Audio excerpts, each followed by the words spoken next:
Welcome back to Sri Mahalakshmi talks. దొండకాయ masala gravy curry ఎలా వండుకోవాలో మనం చూద్దాం.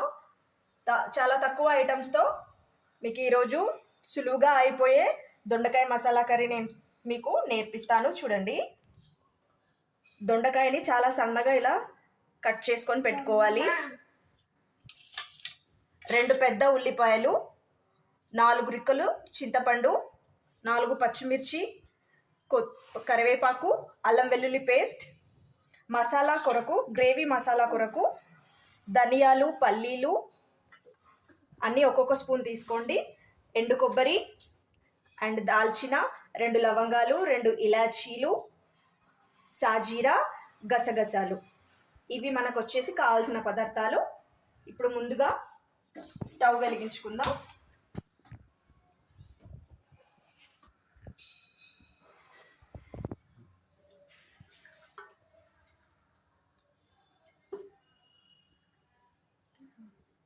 ముందుగా కడాయిలో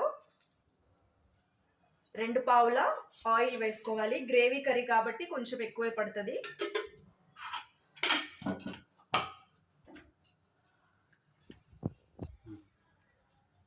ఆయిల్ వేడెక్కిన తర్వాత జీలకర్ర, ఆవాలు వేసుకొని బాగా వేగనివ్వాలి.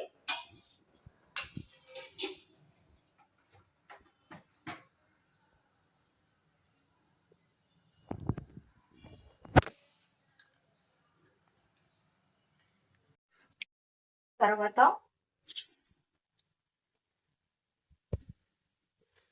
కట్ చేసుకున్న ఉల్లిపాయలు ముందుగా వేసుకోవాలి.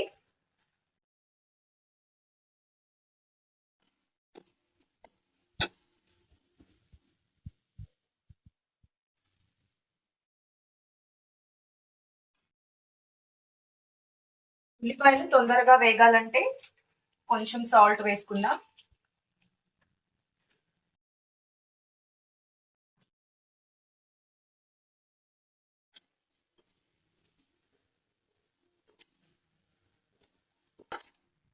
ఉల్లిపాయలు బాగా వేగితేనే ఈ కర్రీకి చాలా టేస్ట్ వస్తుందండి.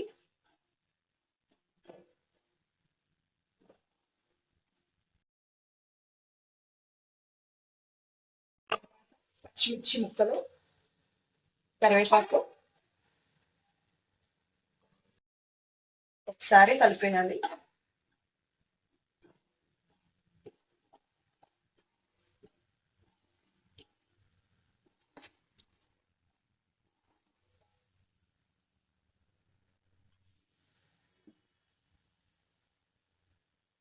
ఇది బాగా వేగిన తర్వాత కొంచెం అల్లం వెల్లుల్లి పేస్ట్ వేసి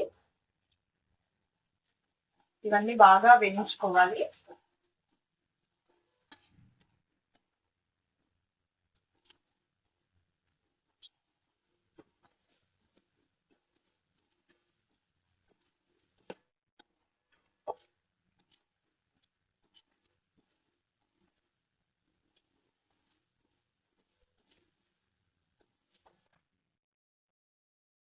ఇందులోనే సరిపడా పసుపు వేసుకోవాలి.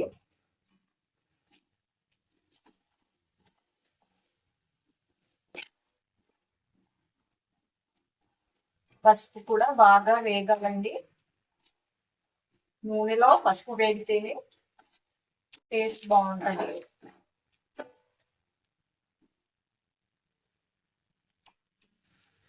ఆ తర్వాత సన్నగా కట్ చేసుకున్న దొండకాయ ముక్కల్ని కూడా ఇందులో వేసేద్దాం.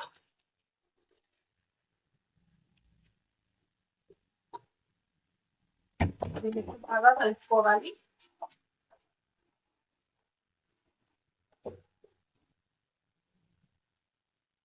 దొండకాయ ముక్కల్ని బాగా కలుపుకొని మధ్య వరకు మూత పెట్టేసుకొని ఉంచాలి. మధ్య మధ్యలో కలుపుకోవాలి.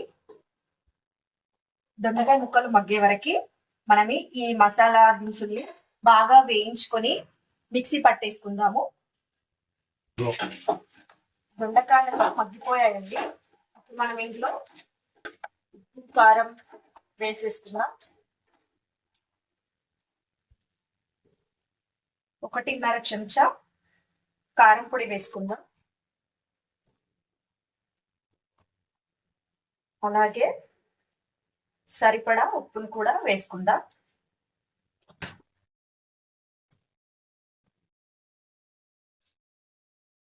దీన్ని బాగా కలుపుకోవాలి.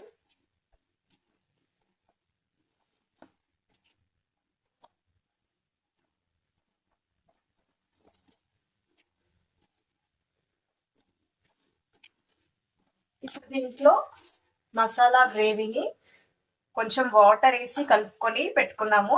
ఇది కూడా దీంట్లో వేసేసుకోవాలి. కారం కూడా ముక్కలకి బాగా పట్టేసింది, మగ్గిపోయింది ఇది. ఇప్పుడు ఈ పేస్ట్ ని ఇందులో వేసేసుకుందాం. ఇది బాగా కలుపుకోవాలి. దీంట్లో సరిపడా నీళ్ళని పోసేసుకొని గ్రేవీ కోసం కొంచెం వాటర్ ఎక్కువ పోసుకోండి. ఇది మగ్గిన తర్వాత మళ్ళీ కర్రీ అనేది మనకి గ్రేవీ ఉండకుండా టైట్ గా అవుతుంది కాబట్టి కొంచెం నీళ్ళు ఎక్కువే పోసుకొని ఆయిల్ పైకి వచ్చే వరకు దీన్ని ఇలాగే మూత పెట్టేసి ఉంచండి. చూసారా అండి, ఆయిల్ ఇలా పైకి వచ్చే వరకు మనం కర్రీని ఇలాగే ఉంచేసేయాలి. అప్పుడు కర్రీకి చాలా టేస్ట్ వస్తుంది. దీన్ని ఇప్పుడు మనము ఒక బౌల్లోకి తీసేసుకుందాము.